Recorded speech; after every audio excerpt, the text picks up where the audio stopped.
Hello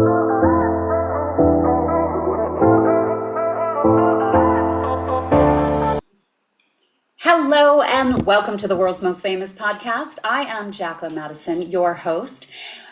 And today we have a very special guest, Katya Dunko. She is an author. She has written the book, I Drank from the Nile. It's her life memoir, which is a powerful testament to resilience, faith, and transformation. We are honored to hear her journey firsthand. Let's welcome Katya to the show. Well, welcome to the show. It's such a pleasure and such an honor for you to just take some time to share your story with us today. Thank you for having me. It's Jacqueline, yes? Yes. Yeah, nice to meet You too, dear. So let's dive right in. You wrote your life's memoir, which is your life story, which we're going to get into, and you called it I Drank from the Nile. you. And that's such a compelling title. What does this symbolize in your journey and why that title? So the meaning actually, there's a saying in Egypt that does say I drink from the Nile means that if you drink from the Nile, that means you're going to come back.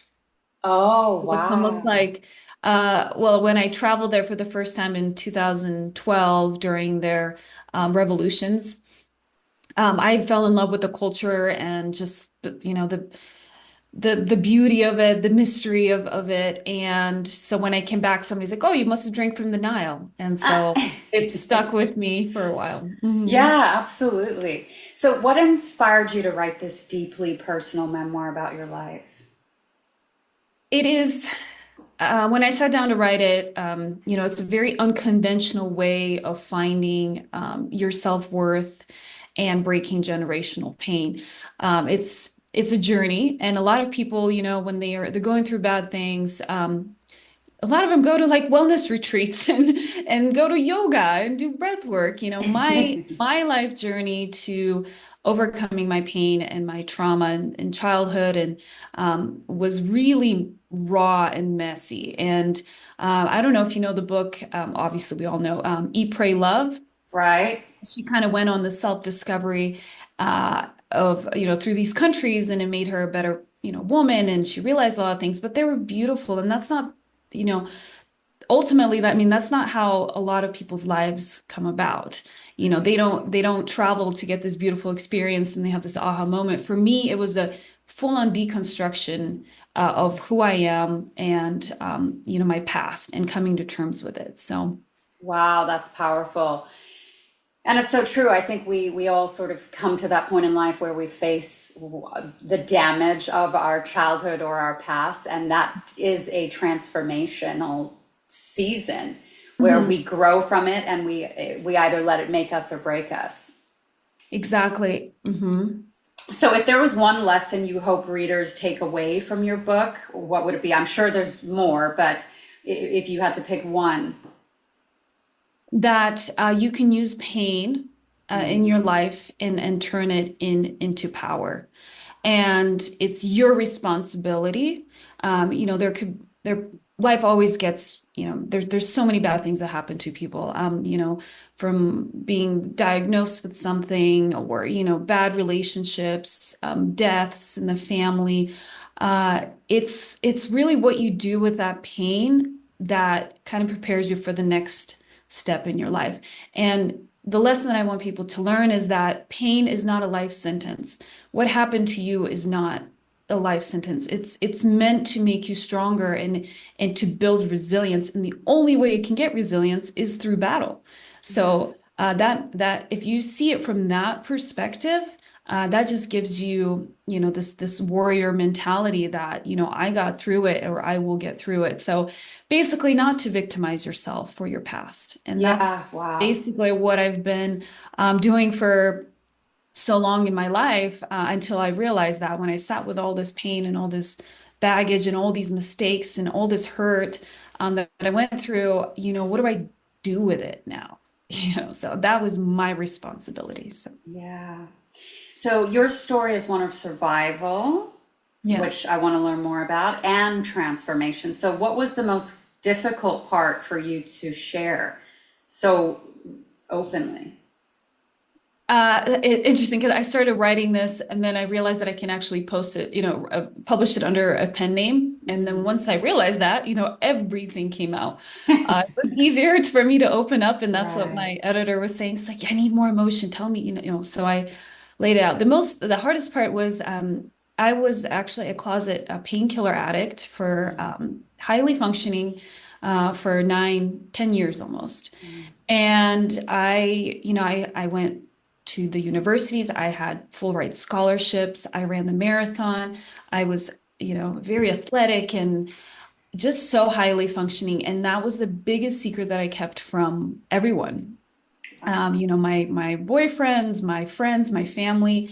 And that was really hard to write about because I felt that was a weakness. Mm. But then I realized so many people, they do have things that they're hiding, I Yeah, guess, or I was going to say it was something you were hiding for so long, and then now to talk about it so openly, it seems like, openly. yeah. Right. And when I started learning about what addiction really was, and I thought it was such a weak point of who I was, but when I realized that addiction is not, it's not a moral failing or a character flaw, it is a disease. And when I categorize that as that, not just being weak, Right. really, let me open up more to myself and my flaws. And so that was the hard part, actually, just letting people know, like, hey, I made so many mistakes, and it was because, half the time I'm just chasing my next dose. So, Wow. Yeah. You said a few things that really, hit my heart. One, that there, through our pain, we grow, we can become empowered. And that reminds me, so I'm a Christian, and like Jesus taught us that that suffering is going to be part of our life journey.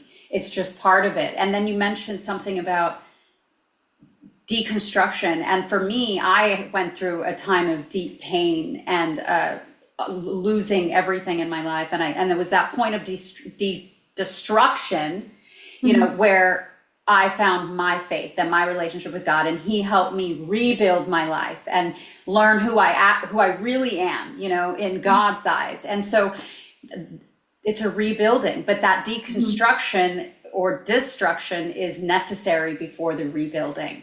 So now, how did faith and spirituality shape your path and help you rise above your challenges?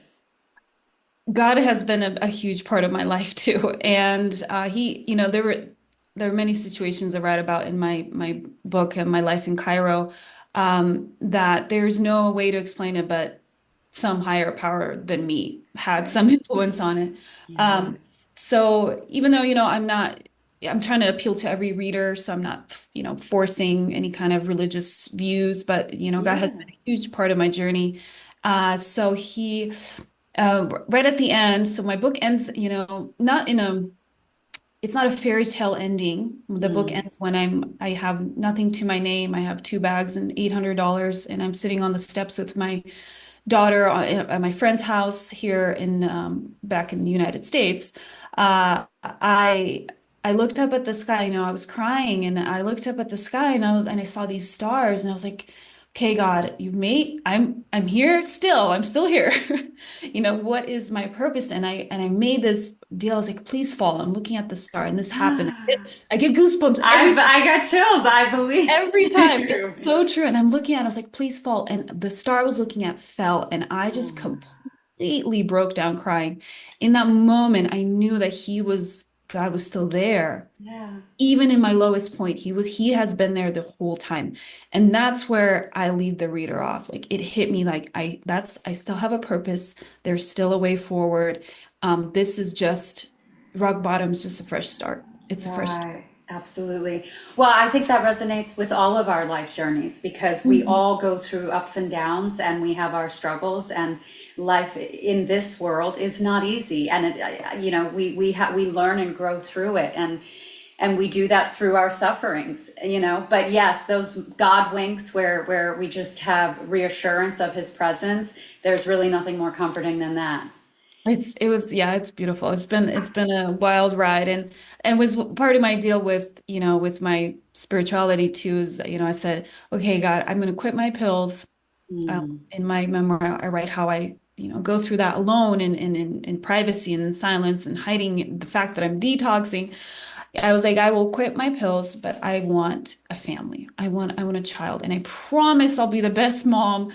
I will do this for us. And so I went through it, and he helped me. He fulfilled my wish. And 9 months later, 2 months later, I got pregnant. That So is so beautiful. But it's so funny how, we try to take the wheel of our own life and then we end up, in the wrong direction. And then when we realize our need for God, we cry out to him and we always, bargain with him. Oh God, if you please do this. if But you do this, I'll do this. he's faithful. And again, Mhm. I'm personally a Christian, but I'm not religious. I'm faithful. I say religion is of man, but faith is of God. It's just about having a relationship with God. And Right. um he he promises to give us the desires of our heart when we delight ourselves in him. So it's Correct. who wouldn't want the desires of their heart fulfilled? It's really just as simple as having a relationship with God. I mean, he's a good father, right? Right. Exactly. So you have faced immense hardships. What inner strength or mindset helped you overcome them? Uh, that there's more to life than this. That my Mm, reality is not the same as somebody else's reality. So I always would remind myself that, there is a better life out there. Even, next person walking down the street, they're not, I mean, they have their own sets of hurts, right. but it's almost like I think I developed this when I was really young, living with a not so nice mother. Mm, I looked at our life, and then I would imagine that, I am in some different part of the world, or just, at the neighbor's house, and that's my reality. So again, my faith and belief that there is more for me. And I just strongly believe that this is not how it ends for me. So that is her, beautiful, and I think that's inspiring hope in our listeners because a lot of people find themselves in that position right now, in a reality, quote unquote, reality that it seems impossible to deal with. But know that there's a better life after this. Mhm. The breakthrough will come, the change will happen. Don't lose hope, don't lose faith, and just keep going and stay strong through those Mhm. difficult seasons.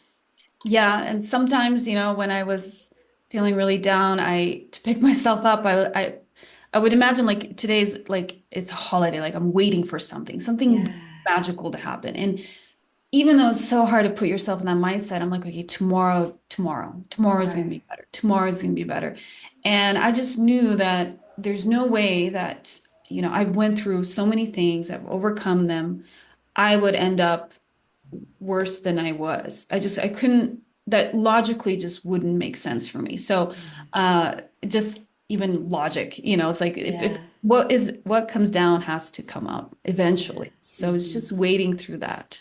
Yeah, well, I think that's what hope is. Yeah, And I love the saying, always believe something wonderful is about to happen. exactly. You Yeah. know, if we Yeah. can always bring ourselves back to that, then we'll do all right. So now forgiveness is a Mhm. crucial part of healing. Mhm. How did it play a role in your journey? Forgiveness. Well, I realized that I haven't forgiven my mother. And for me to become a better mother, I have to forgive my mother. Wow. So that hit me like a ton of bricks, because I was worried to pass on pain and pass on this kind of same mentality, or trauma to my daughter.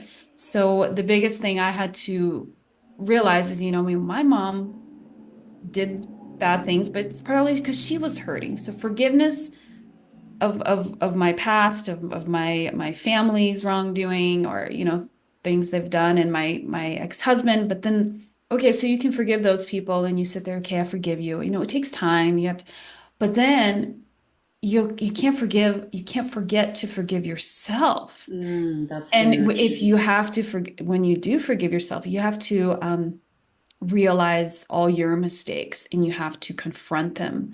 Right. That was hard.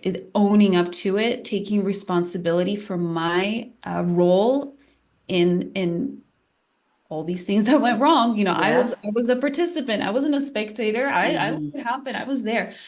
And that takes a lot of courage to say, I was wrong, I forgive myself. And Yeah. that is where that's, ultimate self-worth, freedom, just from your pain, from your past lives is literally just forgiving yourself. Like, yeah, hold Yeah. yourself. I was wrong. It's okay. We can do better. We're gonna move forward. Yeah, it's freeing. It There's is. a lot of liberty and forgiveness of others and of self. I've also experienced difficult people in my life, and an exercise I found helpful was writing a letter to them, obviously, even if I Mhm. was never going to get to them, but then having them write a response. But no, but you writing it from them. From them. I never Wow. heard that. I heard So the letter part, but not the response. yeah, because when you That's actually can put yourself in their shoes and for a minute get their perspective on everything, that was powerful. That allowed me to really Mhm. release. So I suggest that for anyone who's still harboring any unforgiveness for anyone who's hurt them. That's a good one. Yeah. Very. So what advice would you have for someone who's struggling to move forward from their hardship, their trauma? You're struggling to move forward. Well, again, if faith, obviously, but I put my hand on my heart and I feel it beating and I know that there's a purpose. And my advice, how like I said, when I was little, always seen it is, we live one time. And just to grasp that idea of just we have this one life, how do I want to spend it? If I can't move on, I'm robbing myself of the opportunities of a better life, of better decisions, of happiness.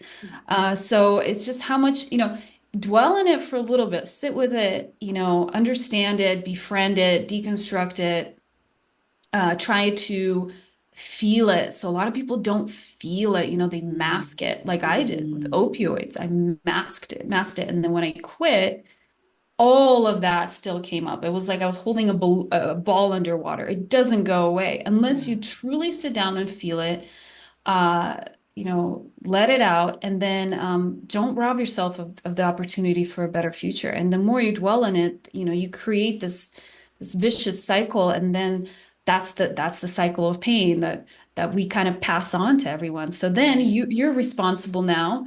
And then if what you do with that, if you don't take care of it, you will pass it on to someone, a stranger, road rage. It happens all the time. Yeah. And then eventually, if you do have children, your children. And then, so breaking that cycle, learn from it and just realize that you just live once. You gotta get over it. You have to. Yeah, it's so true. Don't waste it. It's so true because that's how you literally get stuck in life Mhm. because you're dwelling too much in the past. The only Yeah. way to move forward is to actually focus on the future, the possibilities of the future. Right. Yeah. And again, obviously, because God's word tells us that without a vision, people perish, meaning if you don't have a hope for the future, a promise of a better tomorrow, then you're going to just languish and literally die spiritually, you know? Yeah. It's really sad. And I mean, these are not any new concepts, Right. people that we're talking about. Um, I was compelled just to share the story because of just the unconventional ways that I went through and different cultural things. And so, but I do understand that, I like how you said with the letter, that's a good one. I actually didn't Honey, do it. write It'll change myself. your life. And now, Yeah. at any time, anyone in my life, I'd say, okay, I'm writing a letter from you, you know, because having that Mhm. empathy and understanding for where they're coming from, but also getting the apology from them in the letter that you write to you that might Mhm. never actually come from them. That's also so wound healing. Right. And yeah, Mhm. like my baby's father, my ex-husband, the Egyptian, and I'll never get an apology. Mhm. But he's still in our lives because he's her Right. father. But I just realized like, okay, I'll never get one from you, but I forgive you. And Right. that's for my good and my Mhm. daughter's good. So That's right, absolutely. Well, I hope that helps, and I encourage you to do yeah. it. Encourage anyone to do it. So now, do you have any daily habits or practices that you do now to stay positive and empowered uh, on your journey? Daily habits. I meditate, but then I do, affirmations. So my newest one, and it's 30 days. So I try to say every day for 30 days is I'm the Mm, luckiest girl in the world. I love that. I say that too. Do you? It's one of mine, absolutely. But that is Yeah. because it keeps us in this place of gratitude and joy. I mean, come on, who doesn't want to be the luckiest girl in the Yeah. world, So I said right? that. I was like, I'm lucky. And then eventually, I'm starting to Yeah, feel like I am the luckiest girl in the world. that's right. So just, I'm really conscious of my thoughts. Because obviously, well, I went through therapy after everything I've been through. I had to acknowledge Yeah. that and heal that and learn from it. But I'm very conscious of my thoughts because if I realize how much they do affect my day and my relationship with people. And so if you just quiet the mind, and it's usually in the mornings for me where maybe somehow, with my dreams, or I just kind of wake up and my brain's reset and especially writing this memoir, I had to relive all of this pain. So Wow. Yeah. I had to really focus on, okay, that's the past. And I had to reset my brain in the morning, say a few positive affirmations, life is great, everything's okay. I'm the luckiest girl, I'm loved, I'm accepted. And Mm-hmm. then go get my cup of coffee. So, Yeah, so I do that too. I have my daily 7 things I'm grateful for, and then I do my I am, I can, and I will statements. But for me, the most powerful exercise is prayer. I say unlock every morning with prayer and lock up every night with prayer because that's like my meeting with God, right? And especially mhm. for me in business, for my business ambitions, I go have a meeting with the CEO of the universe, right? And so I think for me, that's what keeps me on the right track because otherwise my thoughts and these things come at us and we can easily get pulled into low places, dark places, Yeah, so to stay in the light for me, that's what I do. I like that. Yeah. Now, since you've learned and overcome and come to a place where you are now, how can people cultivate self-worth and confidence after experiencing such deep pain and betrayal and loss and hurt? I would share your story. Mm, I think the more you talk about it with your friends, the more you um, be there maybe for someone, take your experiences and be that listening ear for your friend or acquaintance. Share your story. Feel empowered by it. Don't feel shamed by it. I was ashamed by it for a little while, but then I realized just talking about that, hey, I went through that too. So now that you've learned that, now that you have it, the best gift that you can give somebody is empathy. And a lot of people, that's all they are looking for. So, your self-worth does lie in your ability to overcome. And, for some, it's, maybe their millions that they've earned or their businesses that they built. But if yours is just to understand what someone's going through, that is so needed in this world.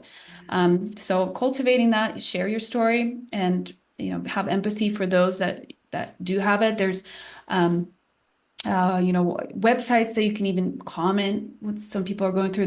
I actually joined one when I found out my ex-husband was, there's infidelity. He's, seeing someone else and just writing my story out and then people replying back. yeah, community can be really helpful, having a sense of support. Even though your inner world, you have to experience it by yourself.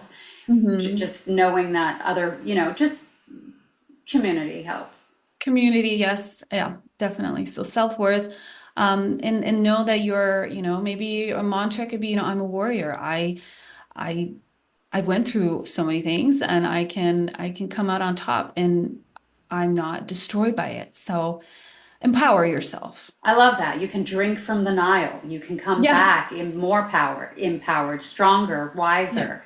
But I love the warrior mindset because absolutely we have to have it in this life. I mean, it's not easy walking through this world, I say, in the presence of good and evil, right? So we're going to Mhm. experience evil things, dark things. But we have to endure. We have to continue and be strong and recognize, I think, for me, even it is somewhat of a fight. And Mhm. you have to be in it to win it. Yeah, and see Because those. life can beat you up, but for me, Oh I say yeah. the devil can knock me down, but he can't keep me down. So, Right. you And know, a lot of people lack, I guess, like a motivator. So like but why? yeah, I have all these misfortunes in my life, and then they get, sucked into that mindset. And a lot of people lack that end goal. I say for people like that, because I've been there, it's like, what is this for? Why me? What am I living for? mm, Um, the end goal is just, you're a unique person. You are made for a purpose. There'll never be anyone like you. So I think just, taking it from just this huge perspective, mm, not like narrow perspective of this is me and my life and that's it. right. Just perspective of existence, of purpose, of journeys, Destiny, destiny. So like there right? has to be something in it for me. And that's where you kind of wake up every day with the, oh, what's next? With Right. this hopeful, like it's, what are we celebrating today? Yeah. So it's hard sometimes for people to have a purpose, but you already are the purpose. Wow. You Yes, you're here for a reason, and there's that's never right. going to be anyone like you ever again. So just embrace that. That's just the minimal part. It's so true. Each one of us has an important role to play, in this life. Mhm. And even someone as simple as crossing paths with someone in the grocery store and smiling at them can change their life. You don't know what they're dealing with, but you had to be in that moment at that point in time. So there is purpose in even the seemingly smallest acts of kindness and deeds that we do in this world. So what does it mean for you to live with purpose, and how can others discover theirs? For me to live with purpose, uh, I now have a reason why life has been testing me. Why, I wasn't cut from a very nice cloth, why my parents were non-existent, why my mother, even, she's the one that introduced me to painkillers. My purpose now is, obviously, I think just getting my story out. Yeah. As a little girl, I always wanted to help people, and I always felt like um, I will help someone. I don't know how I'm going to help them, but I had this innate feeling that, and as a little girl, I always did. My grandma, I'm always, carrying groceries. I was a very helpful person. So, how do you find that? What is my purpose? I was like, well, I'm just a helper. And then why did I go through all this pain? So I wrote my book knowing that, because there's so much out there. It's like, oh, go to this, practice breathing, and there's this holistic way of healing yourself. But I'm like, no, there are Yeah. so many ways of healing yourself, and here's my 4-year journey, and Mm. that will leave you terrified and wondering like, how is she gonna get out of this one? Wow. So my purpose, what I live with every day, is knowing that I can uh, speak to the person that went and is going through hardships and can come out on top, and be an advocate for in an adverse life that is actually, in the end, you do win. You still win Yeah. against all odds. I love that. Like the underdog story. Who doesn't love the underdog? So, what are your hopes for the book? Would you like to see it made into a television show, a movie? Like, what are I your think hopes for it? everybody does. Everybody wants to. Is there going to be a book number two? What's next? Uh, there's not going to be, well, the memoir, no, but I do want to continue writing, romance, maybe just cultural, because I've lived in 4 countries. I've been to 33. So I want to write more like a cultural aspect, maybe long distance romance book. Um, Yeah. Well, we taking know leaps of there's a faith. huge audience for romance books, so people Yeah, will love yeah. it. So, where So can people get the book? So right now, I'm still actually currently seeking a traditional publishing deal.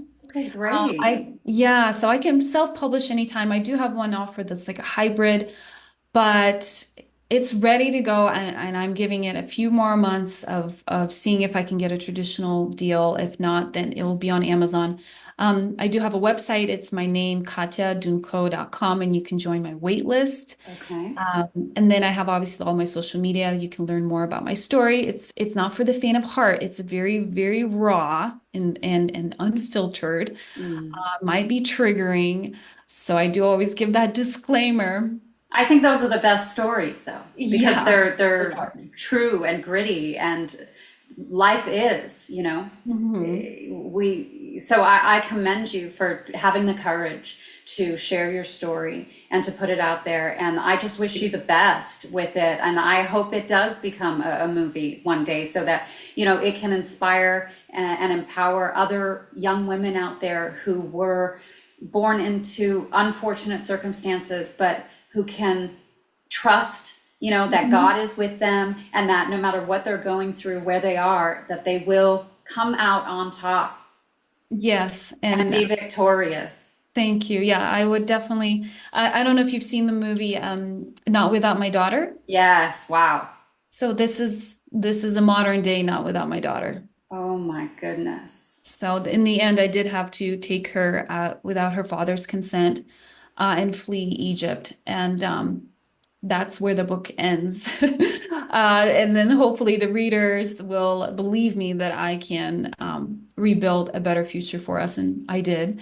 Uh, Hmm. Spoiler alert. But That's so right. it would be, obviously everybody wants to see their movie on the big screen. And that's down the road. You got to get the book sales up first. Hmm. Um, and then maybe I Drink from the Nile will be, I don't know, Yeah. hopefully. Yeah. Hopefully. But Well, that's my purpose, right? We don't know. Just keep going forward. that's right, exactly. Well, Mhm. God certainly has a plan and purpose for your life. Otherwise, you wouldn't be here Thanks. today. You made it through. Yeah, and you've made it this far. Thank you so much for taking Thanks, the time to be with Jacqueline. us today to share your story. And for any publishers listening, get in touch with Katya. And I just am so excited to see what happens with the I Drank from the Nile story. Thanks, Jacqueline. Thank you for having me. Okay, Great God talking to bless you. you. You Yeah, too. You too. bye. Thanks. Bye-bye. Bye.